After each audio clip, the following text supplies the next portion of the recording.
Hi there, everybody. This is Jenna Somich. I am a fitness professional and I'm coming to you from in between clients and school pickup because that is how life goes. So today I wanted to talk to you about the mindset around prenatal and postpartum fitness. In working with individuals, I often see people on one side of a spectrum or the other side of the spectrum.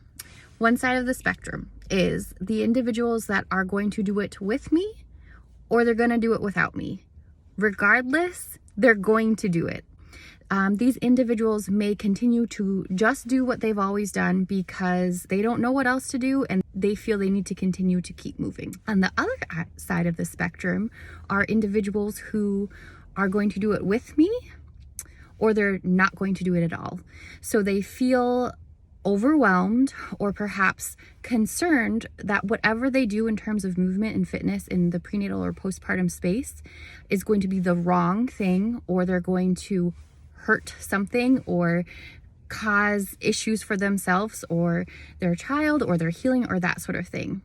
So these individuals don't move, they don't utilize fitness, that sort of thing. So you can see perhaps that both situations of this spectrum aren't effective for either time period. So the individual who is pregnant or postpartum who just continues to approach movement in the same way maybe isn't leading room for recovery, rehab, healing. Maybe they're not able to adapt for the biomechanical changes that take place during pregnancy and postpartum. Maybe they're not able to tune into, their energy stores, what's going on with their hormones, that sort of thing. So there's definitely considerations to take. We don't want people to go so far with considerations or feel so unsupported that they just don't do anything. So not moving also isn't effective, right? Not utilizing movement to help you with your rehab, with your recovery, with your mindset. We all need movement and some alone time for us, right? So finding that balance in between where we're not just doing what we've always done and we're not doing nothing. That's where individuals like myself come in. And what's interesting about this spectrum is that there is no one size fits all. And it would be so much easier if there was. But the thing is that everybody is different. Every body is different. Every person comes into pregnancy with their own history, with their own wishes, wants, and goals. And then in pregnancy, every pregnancy is different between individuals, but also within your own pregnancies if you've had multiple pregnancies.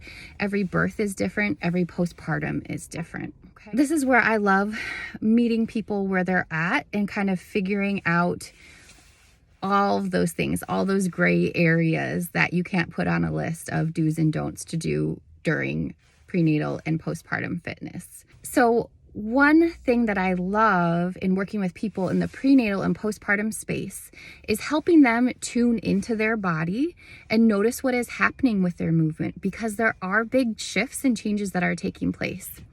So when individuals can tune into their body in the prenatal and the postpartum space, they're able to create boundaries. They're able to create boundaries around fitness and movement and challenges and what works for them and what doesn't work for them.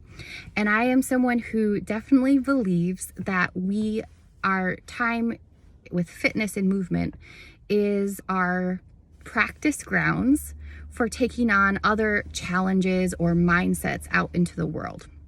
So if we're able to have boundaries around our fitness and our movement based on the feedback that our body is giving us, then we can take that mindset and kind of apply it to other areas of life. What are the boundaries we have around the messages about our food or our nutrition? Are we empowering our children to have boundaries around their movement, around their food choices, things like that? I find when you work with people and they are empowered to have boundaries, they are then more likely to empower other people to have healthy boundaries as well, including their children. So to sum it up, if you are pregnant and you are postpartum and you don't know how to approach movement and you don't know how to approach fitness, reach out, try to find some support, try to ask some questions. I'm always here to help. But if it feels like just doing what you always have done isn't quite the answer, and if it feels like doing nothing isn't quite the answer, then I'm here to say you are absolutely right and your gut is steering you in the right direction.